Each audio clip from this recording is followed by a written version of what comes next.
Hello and welcome. You're watching Race to Power. My name is Mohammed Saleh. And on the show today, the Qatari gift of a $400 million ultra-luxury plane for presidential use has sparked a political storm in the United States, with the Democrats calling the plane for presidential use to be nothing more than a bribe. In the case of Syria, Donald Trump has now announced that he wants to lift the sanctions from the war-torn nation and to normalize relations with Damascus, as the country is now being ruled by Ahmed al-Shara, a former leader of the dreaded ISIS terror network.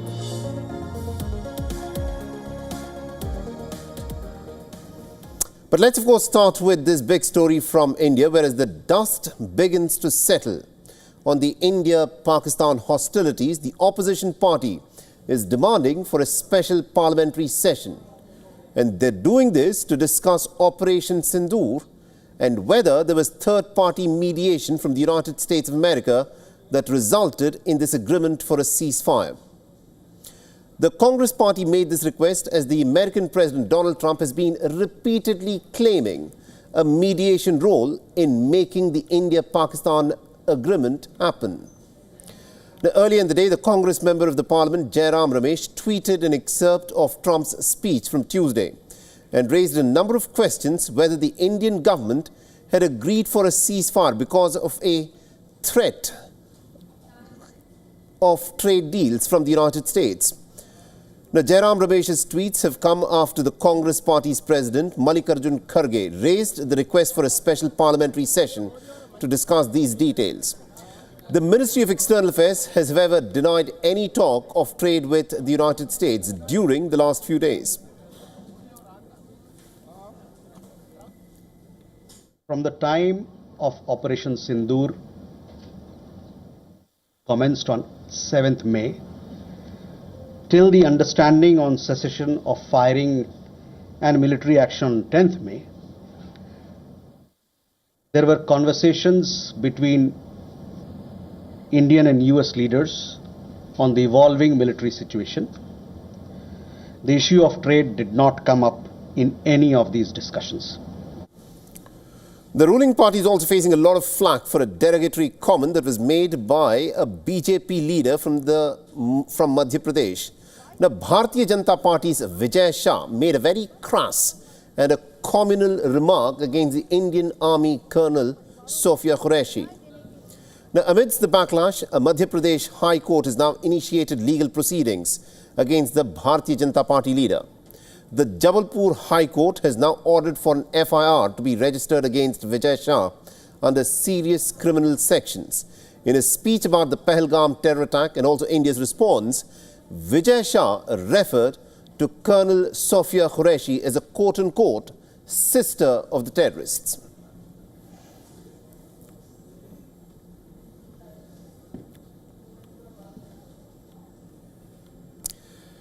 Now, the American president's plan to accept a ultra-luxury plane for presidential use from Qatar has enraged the Democrats, following Trump's announcement that the Qatari government is gifting the American leader a $400 million luxury jumbo jet.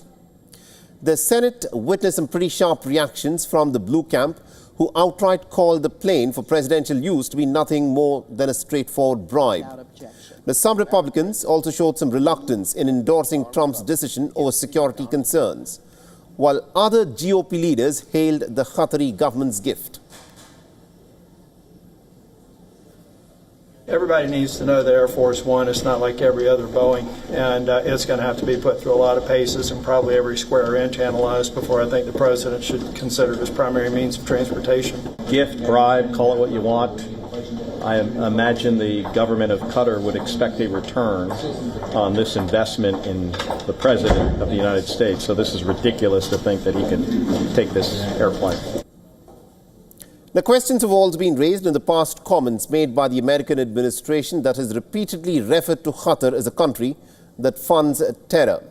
The questions are also being asked on what exactly is it that Qatar will want from the United States in return.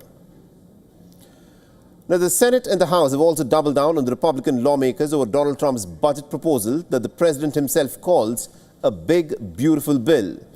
The Democrats have accused Trump's proposal of slashing billions from Medicaid that many Americans, in fact, rely on.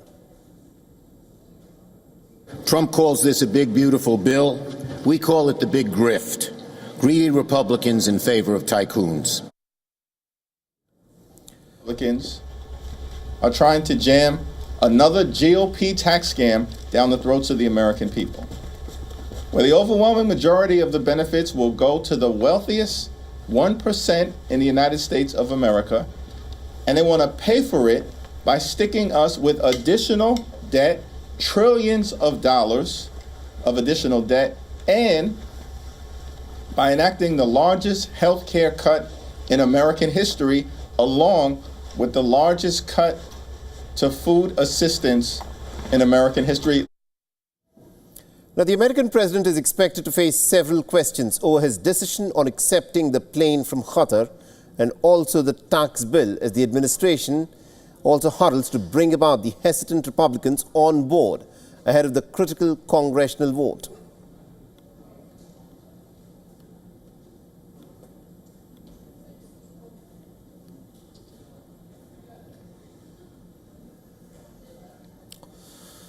All right, now to give us more details in terms of what is happening at this moment with respect to this story in the United States of America, we are joined by our correspondent Susan Theran, who is joining us live from New York.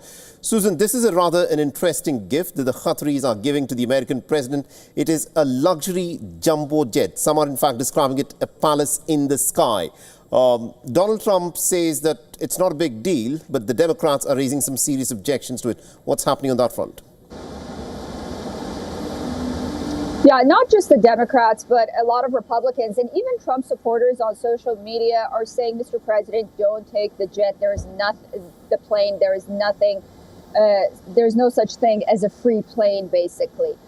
President Trump says that he's going to abide by all rules and regulations. His press secretary has made that clear. And it might be lawful. They're going to go through the lawful means. But, first of all, Republicans are concerned that despite having such a successful trip so far to the Middle East, this trip is being overshadowed by this Air Force One situation, the Qatari airplane, replacing it for a short period of time. And second of all, what would Qatar want in return? And third of all, Qatar historically among Democrats and Republicans has been a country where it has, homed and housed people like Ismail Haniyeh of Hamas and others. So there is just a growing concern about what direction this is going to go. And, no matter which way a lot of people look at it, even the American public, it just doesn't seem right. Nonetheless, the jet isn't here yet. We don't know if President Trump will ultimately accept it or not. He's expressed optimism, but there is a lot of concern, rightly so, about, what role this plane is going to play in future Qatari-U.S. relations. Interesting. We'll have to, of course, yes, to have that story unfolds. But Susan, do continue to stay on with this. I want you to weigh in on another big story with the United States of America, where the American President Donald Trump has held a face-to-face meeting for the very first time with the new Syrian President Ahmed al-Shara in Saudi Arabia today. Now, this, of course, is the first meeting of the leaders of the United States and Syria in over 25 years. And it comes in the backdrop of the big announcements of the United States, which is now looking to normalize relations with Syria. Now, what is interesting is this. Trump has praised the Syrian President Ahmed al-Shara, a one-time leader of the ISIS, who spent years imprisoned after being captured in Iraq. Now, the American president has said that Syria's interim president has the potential to unite Syria, calling Ahmed al-Shara a tough and a strong leader after meeting him. Now, in his meeting with the Syrian president, Trump has asked for Damascus to normalize ties with Israel after he offered a major boost to the war-ravaged nation by announcing the lifting of sanctions. Now, the American president said that Washington is exploring normalizing relations with Syria's new government. I am also ordering the cessation of sanctions against Syria to give them a fresh start. It gives them a chance for greatness. The sanctions were really crippling, very powerful.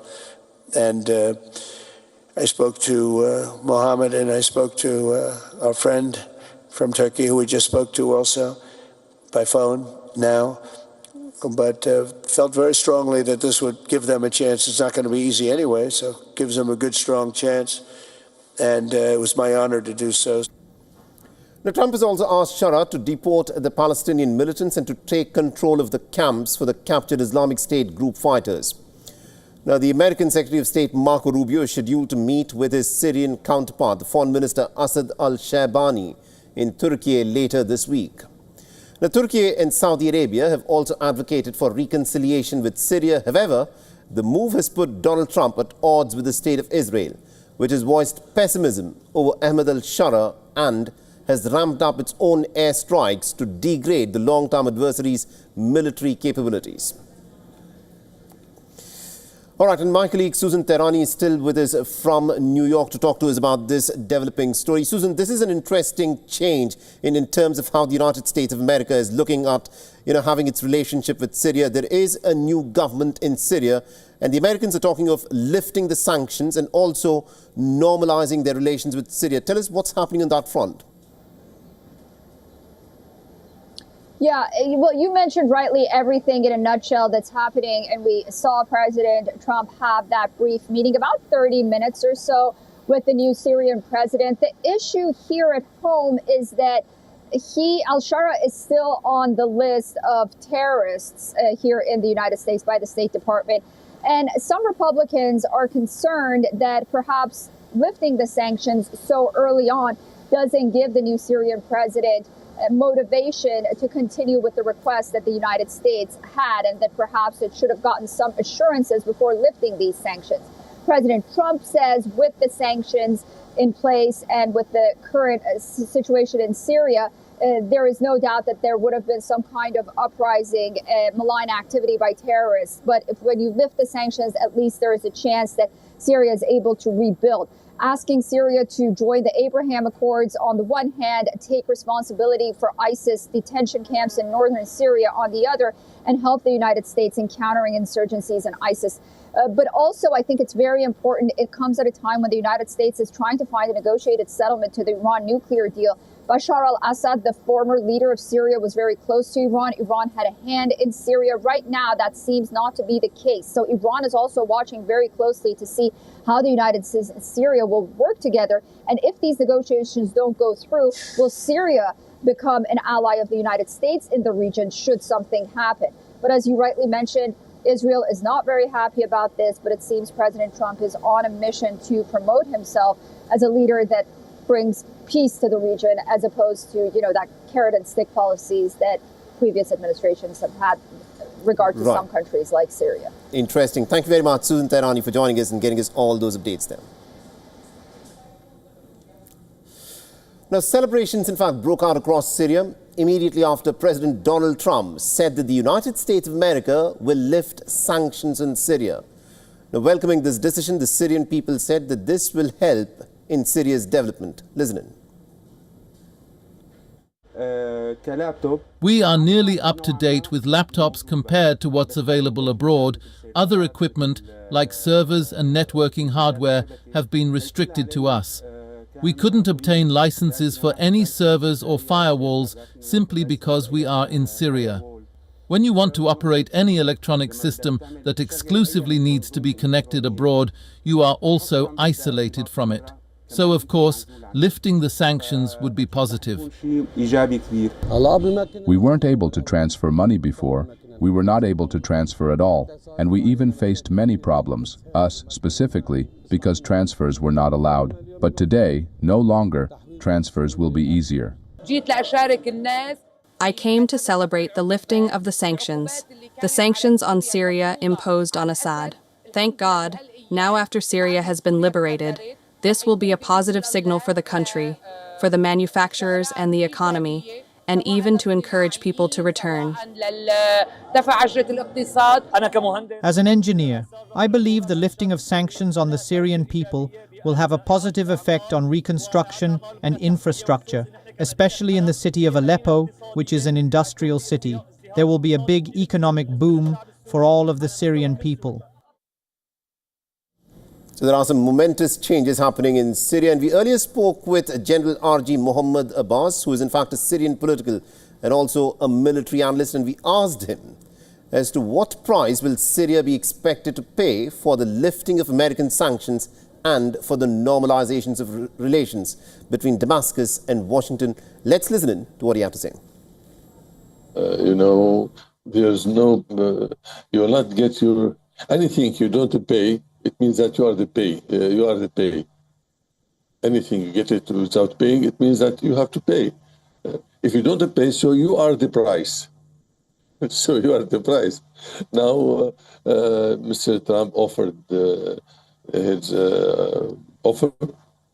Now, the price is to normalize with Israel, to look forward in the good relationship between Syria and her neighbors, as Mr. Shara said.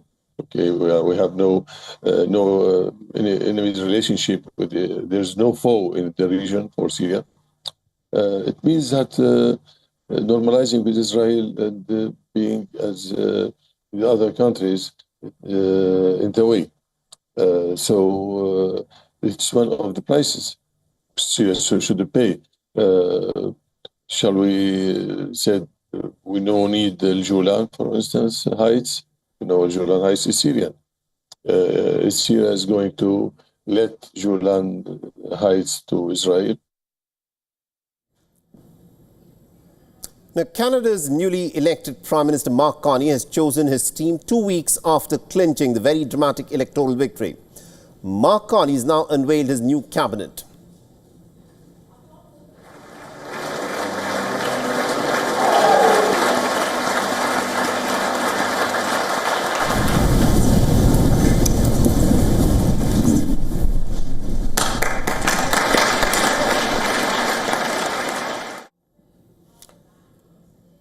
Now, Mark Carney is in fact going for the idea of minimum governance as the new cabinet cuts down on the number of ministers to 29 from 39, with women represented right at the halfway mark. The finance department is seeing no change. Finance Minister François-Philippe Champagne and Dominic LeBlanc, who is in charge of the US trade, continue to retain their jobs. Now, Chrystia Freeland, whose resignation had triggered the collapse of the Trudeau government, is now the Minister of Transport and Internal Trade. Meanwhile, the former Goldman Sachs banker Tim Hodson was appointed as the Natural Resources Minister, replacing Jonathan Wilkinson. Evan Solomon, a prominent former journalist, is now entering the Parliament for the very first time. And what is interesting is that he's been named as the Minister for Artificial Intelligence. A new post nodding at Carney's pledge to transform Canada's economy. Now, interestingly, Mark Carney has moved Melanie Joly from the Foreign Affairs to the Industries portfolio after 4 years and replaced her with Anita Anand. Now, interestingly, Anita Anand, an Indian origin leader, is a practicing Hindu and took her oath of office with the Bhagavad Gita in her hand. Now, Anita Anand is the daughter of Indian immigrants. She first entered into the Parliament in 2019, winning the Oakville seat for the Liberal Party. In 2021, she was elevated as the Defence Minister, although she was shifted to the Treasury Board in the middle of 2023 in a step back. She was again placed in a high-profile role in September 2024 as the Minister of Transport and Internal Trade. Now, Mark Carney has said that the new cabinet will deliver the changes that the Canadian people need at this moment. He's also added that his government will protect the nation's sovereignty and will work to redefine the fraught relations with the United States. And I'm the Secretary to the Governor General, and I'd like to welcome everybody. Canadians elected this new government with a strong mandate to define a new economic and security relationship with the United States and to build a stronger economy for all Canadians. Canadians also sent a clear message that their cost of living must come down. Now, speaking after the announcement of the new cabinet, Mark Carney said that Canada must in fact spend billions and billions to start shifting the economy's focus away from the United States. His immediate promise includes tax cuts and ending all trade barriers amongst the 10 provinces by the 1st of July. We will build a stronger Canadian Armed Forces to defend every inch of our territory through unprecedented investments in land, air, sea, and cyberspace. We will strengthen Canadian law enforcement and border security, including with 1,000 new RCMP personnel and 1,000 new border security officers. Now, Mark Carney's election win 2 weeks ago was largely defined by threats from Trump, whose trade war and repeated talk of annexing the United States' northern neighbor upended the Canadian politics.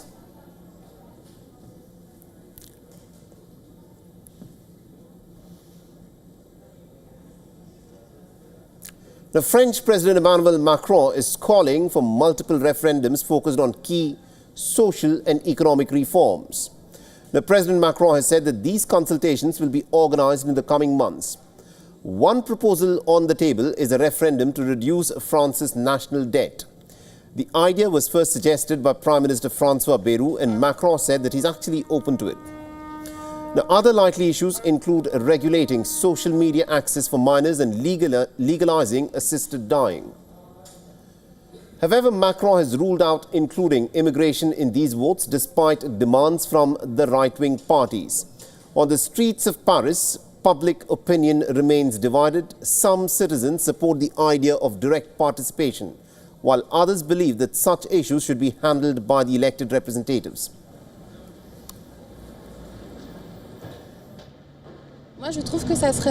Honestly, I think it would be a good thing. Sometimes people suffer from quite serious illnesses, and I think it would be right to let people decide how they want to die. So personally, I think a referendum would be a good thing. I think there are indeed many issues that need to be addressed where democracy is concerned, but I'm not sure that referendums are always the answer. I think that MPs are perfectly capable of passing legislation on fundamental issues, particularly end-of-life issues, and I don't think that referendums provide the answer to everything. The referendums are expected to be held on a single day, but no date has been announced yet.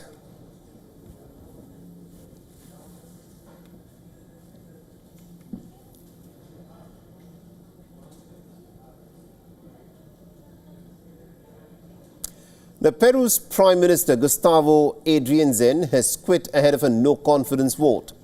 His resignation comes amidst a deadly wave of gang violence and growing public anger. The 58-year-old leader was the most trusted aide of President Dina Boluarte.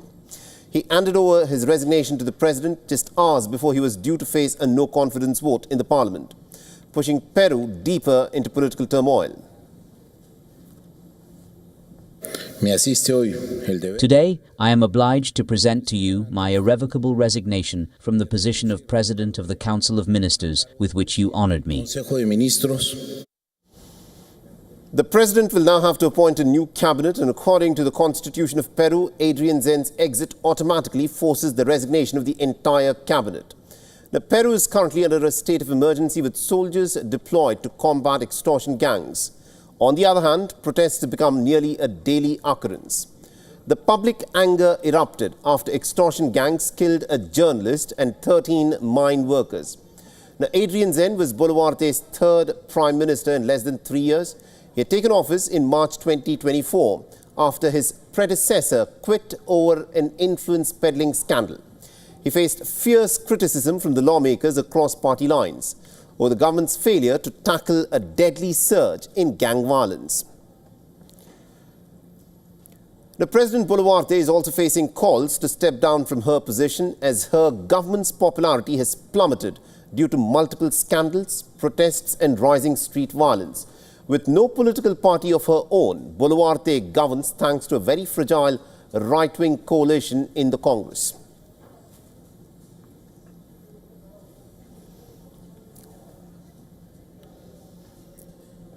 All right, let's also now take a quick look as to what is making headlines in the world of elections and politics. Ahead of elections in both Romania and Poland, the far-right front-runner from Romania joined Poland's nationalist candidate for a campaign rally. Now, George Simeon and Karol Nawrocki are both called Trump and MAGA supporters. During the rally, both leaders said that they will crack down on illegal immigration and will oppose the growing anti-Trump policy in Europe.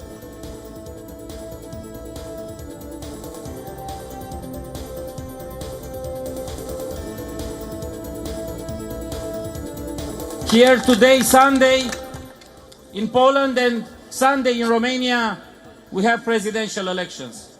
And the most powerful man in the free world, Donald Trump, is supporting Karol Nawrocki.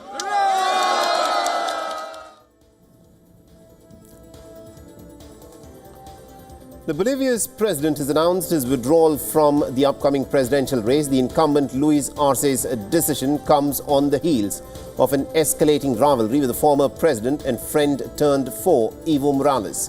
In his televised speech, Arce also challenged Morales not to contest the upcoming elections.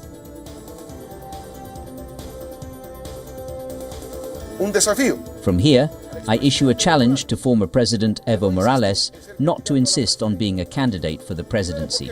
First, because constitutionally he is not allowed to. And second, because the dispersion and fragmentation of the vote would only benefit the right. Pero además,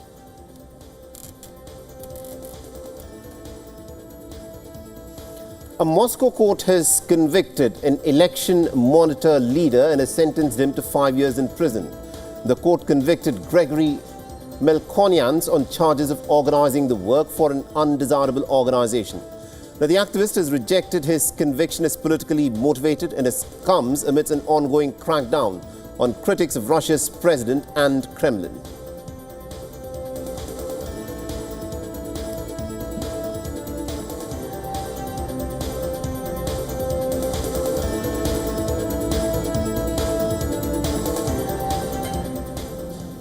And that's all the time we have in this edition of Race to Power. My name is Mohammed Saleh. Thanks for watching.